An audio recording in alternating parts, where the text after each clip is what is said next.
What's good, man? Yo, what's up with you, brother? Yeah, nothing much, nothing much. The man of the hour, Rob49. Hey, what you on, What's man? good, man? Okay, so first off, I mean, you can start from the top, man. When you were growing up, before you even started rapping and doing stuff like that, like who did you like listening to? Who are you a fan of? Growing up, I listened to Future, Wayne, Drake, The Week, Frank Ocean. Right. I read somewhere that before the way you figured out that you could rap was you were listening to like you used to listen to a lot of Future, and Yeah. you would get to the end of the song where So, it still had the beat. that motherfucker. Right, and you were like you had the rest of the beat and used to rap on it. You was like, yo, I was punishing him. So Yeah, killing how all. did you? How did you get into rap, and how did you get the confidence to be like, this is something I can do? Really, I didn't have the confidence until I made a song. My partner was rapping, so we went to the studio. He making a song. I'm telling him, Cash. I said, Cash. He like, man, make one. All of them left the studio. I went in there, made a song. They came back. Oh my God. I had been through a life, so I just put it. It's just like just was rocking with it all the way. Right. Okay. So when did that happen? Like, how old were you at that point? You were really young. I was like 21. I was 21. I've been rapping for like almost 2 years. Wow. Yeah. So, all right. So you start rapping then, and pretty much motivated by your friends, right? So then what happens after that? Like, how do you get popular, like, through rap? I had just dropped. Once I made that one song, they picking me up saying we going and all this, but we really going to the studio every time. And I just fuck around and made like 12 songs. We dropped 12, and like the next couple like 2 weeks, I was lit in the city. Like everybody knew me now for rapping. I just kept going. Right. So I know that matter of fact, what was like the first song you put out where you felt like locally, oh, I'm starting to get buzz, they're starting to feel me, or was it just like the whole project? That bitch was called Toxic. That bitch was called Toxic because I was rapping about a lot of like, cause that's what I was on. Like I listened to Wayne, I listened to Future, I listened to The Weeknd. They on straight toxic shit, so that's what I was on. Mm-hmm. And that bitch Toxic in the whole city. Yeah, I fuck with him. The opening line in that bitch, I put my bitch through lemonade.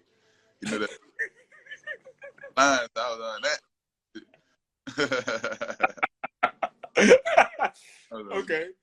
So all right, so Toxic. So Toxic gets you hot, the project gets you hot, but really at the end of the day, like rap is like kind of new to you. You just had kind of just jumped into it, right? Yeah. Mm-hmm.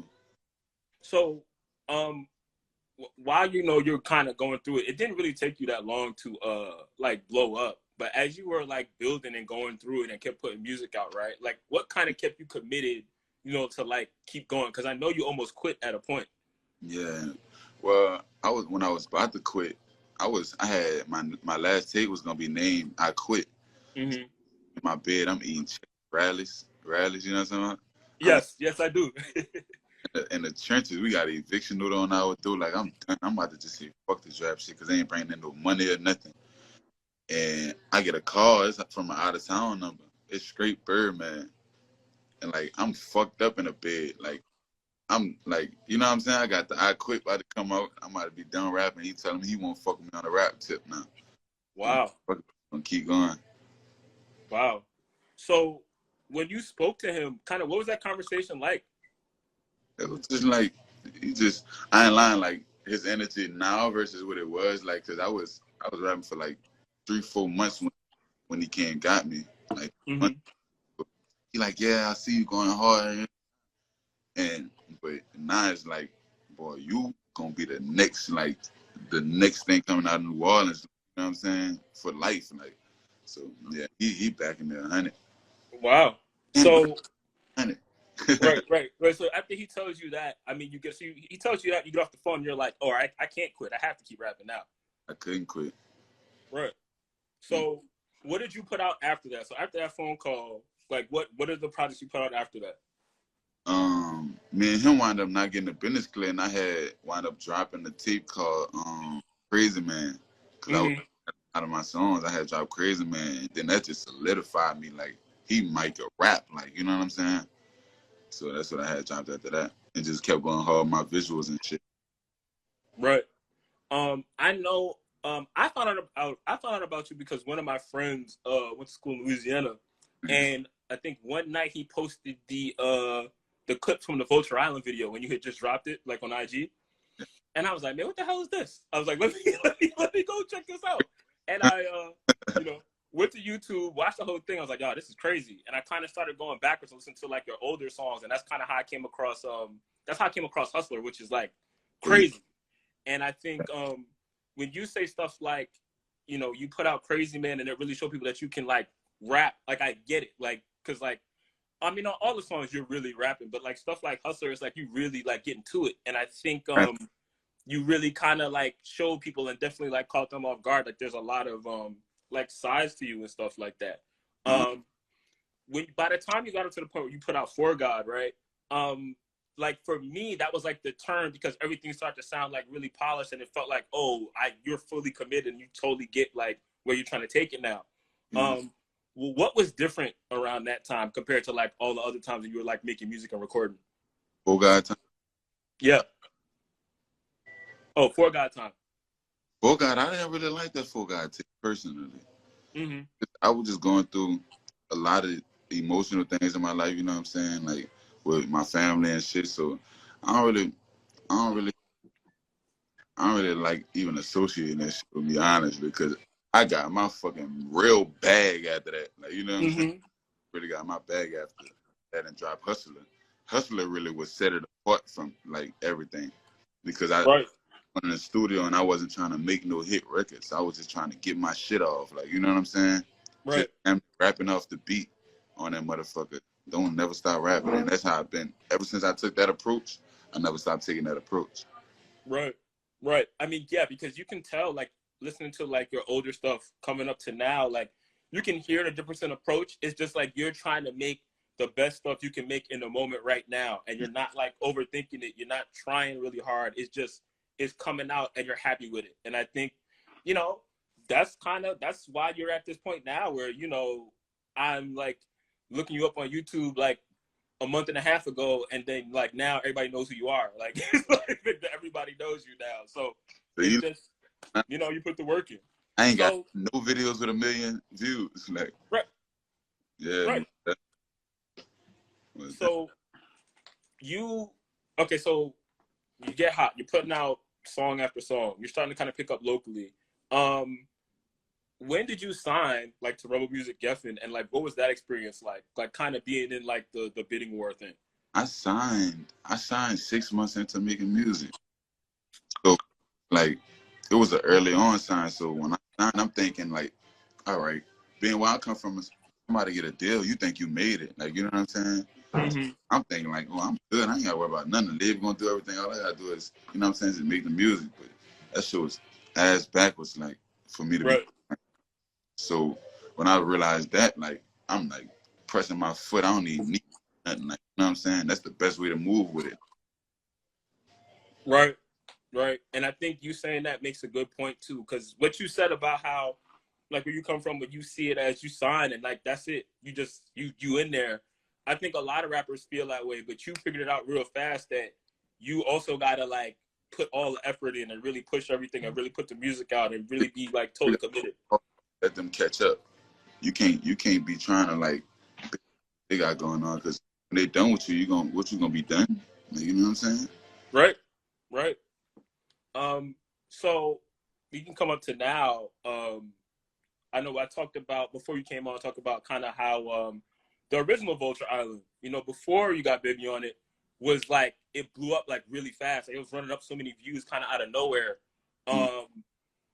What was that moment like? Because I know at that point you had put out like a lot of songs, but this kind of experience was different. Like everything was jumping kind of really fast for you. Like, I'm gonna keep it so 100 with you. Like, my label wouldn't have been going for that song like at all. Like, I swear to God, because they want, how they make hooks. We need right. And this is what we doing, man. I didn't took songs out because I had made that song like the week before I even released it. I'm like, man, it's him. I knowing it's him already. I told him release that motherfucker. And he just really, this was like the real first time they ever been like, we just gonna see what happens. But they did that, and you see what I'm saying? Right, right. No, that's hard. No, that's You, hard. you know goddamn well they not get behind no song with no hook. I mean, look, yeah, no, yeah, you're right. Yeah, you're right. I definitely know that. Yeah, because it's like a super unconventional song. Like, right, it doesn't have the hook, but like it has so many parts that are memorable that people just know. As you can see when you do the show, people know like the whole song, but the specific parts, of course, like the yee part and all that, like they know the song. So you just putting it out there and then it blows up, and now just like you said, where the label kind of has to catch up to what you're doing. You put the song out, it's doing so well, and they just like, we got to get behind it because look at what it's doing. So I think later on, you know, a couple of months, I don't remember exactly how long it took, but a couple of months later, Vulture comes out, you have Lil Baby on it. You do the shoot, City comes out for you. I think one thing I've definitely noticed about you kind of the whole time is you definitely have that support locally. Like people are really behind you in NO, and they support you and they're happy to see you doing this. And I think the video was another good example of that. So kind of what was the shoot like? Like what was the video shoot like, and kind of how did it feel when the video came out? And I mean, it's still running up views like crazy right now. It's like the shoot. I don't know. I try to make it as like natural as possible. Like Baby texted me the day before, like, what we? I'm like, man, nigga, you can come in fucking sweats, all I care. Like, man, I really no expectation we had for the video. I just told him, we just gonna have a good time. I don't want to make like down there like a industry video, make it something fun for everybody to have. For real. Right.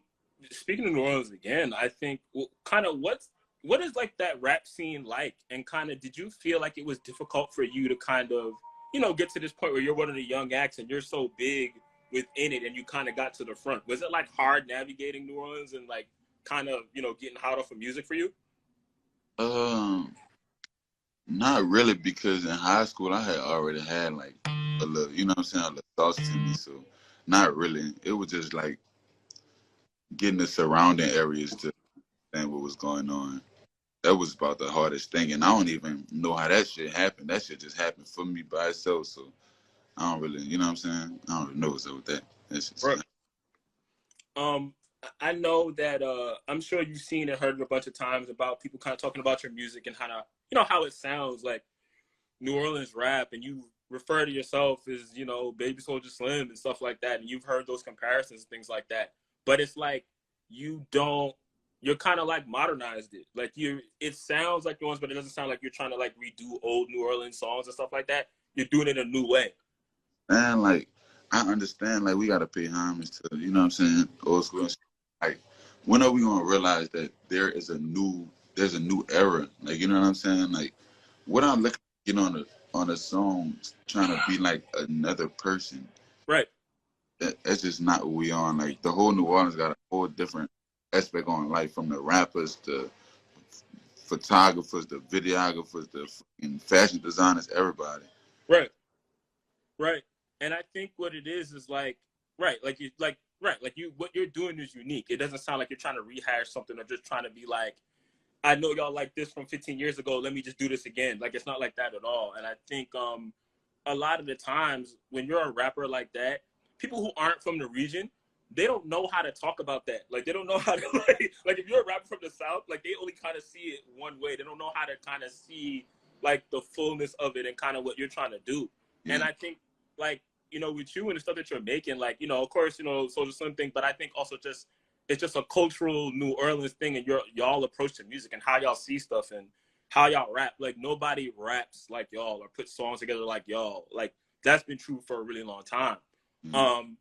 Kind of, how do you like see yourself in rap? Like, if you were describing yourself and what you would do to somebody else, how would you frame it? What would you say? Just I'm trying to build a corporation on rap for real, because I know I ain't gonna about to be rapping for no 30 years. Like, you know what I'm saying? So I'm just trying to get my season in, my fucking my group tight, so when that time come, I could just go in the lane I really want to go in. Like, I want to go real estate and shit. So it ain't, you know what I'm saying? That's cool that you like talking about how like you pretty much have like a plan. Like you want to rap, you're happy about your success right now, but you don't want to like you don't want to do it forever. Like you don't want to like. I ain't trying to be forever. That shit strain your brain. Like, fuck that. I ain't got to go to the studio no more ever if I'm like. I appreciate the honesty. I Yeah. definitely appreciate the honesty. Come up with that shit every day, some new shit. Like, that shit hard to do, man. Right, right. When did you start to feel like you, oh, I'm a popular rapper now, like people are starting to get it, they're starting to see me for real, like kind of, do you remember that moment? Was there something that happened? Brother, I'm gonna keep it so 100. I don't feel like that. I don't even feel like I'm really doing nothing for real. Like, you see what I'm saying? Like, I had to tell myself early, I'm like, from where I was at and I first made it to, if I would have heard, yeah, homie on Double XL, I'm like, damn, he lit as a motherfucker. Like, I ain't doing enough. Like, you know what I'm saying? Right. So that's how I'm feeling right now. It's like, I know what it look like, but I feel like I just gotta go harder. Right. Man. Right. Because you see more for yourself. Like there's stuff you want to do that's so far down the line. Like just the early part, just like, nah, I'm just kind of living this. There's other stuff you want to do, just like you said earlier. Yeah, most definitely. Most definitely.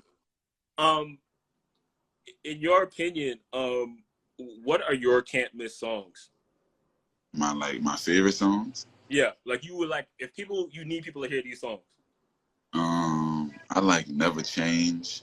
This on my new tape, Welcome to Vulture Island. I just dropped it.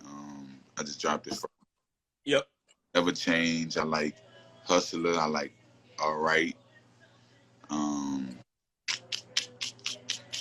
What other songs I like?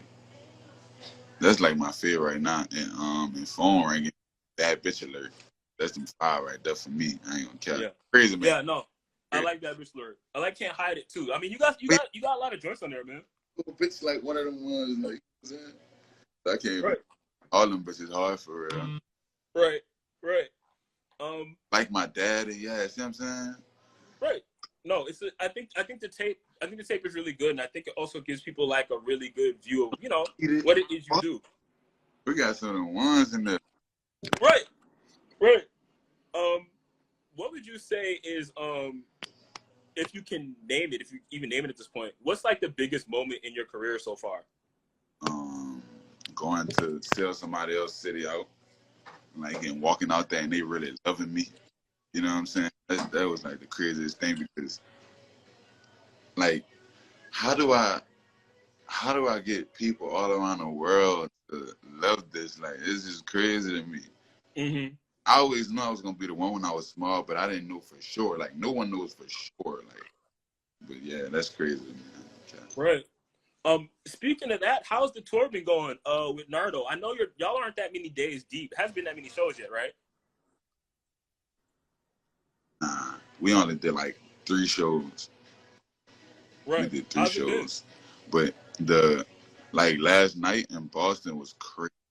Do that shit word for word fucked me up. Like, this in Boston, Massachusetts, where Harvard at, and they knowing my song word for word. Me and my partner looking in the crowd like, man, crazy. I gained a lot of fans in New York. Like, people can't, emotion in New York about too. And, Right. And the first show we had was in Washington. That bitch was lit as a motherfucker too. Ain't nobody really knew. Well, they had like a couple people that knew my shit. You know what I'm saying? Like, has a big thing on this tour. I know this is gonna be a slow joint. It's not gonna be. Right. I heard about the New York show. And of course I saw some of the clips. And I mean, you really did your thing. And I also too, I'm sure you know it too. If you get fans in New York, that says a lot. Like, cause New York rap fans are very like uptight, bro. Most definitely. New York got like the hardest fan base to catch for real. Right. Right. I mean, but you getting them, so hey, it's working out. What's something most people don't know about you?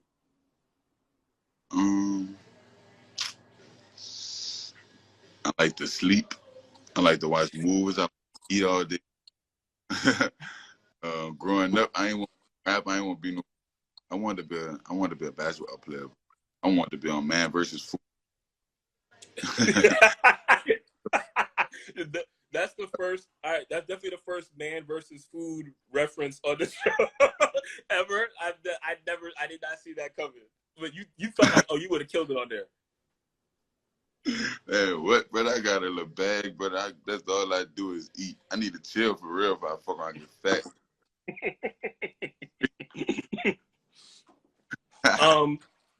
What's your, all right, just to start like wrapping it up, what's your best story about a fan?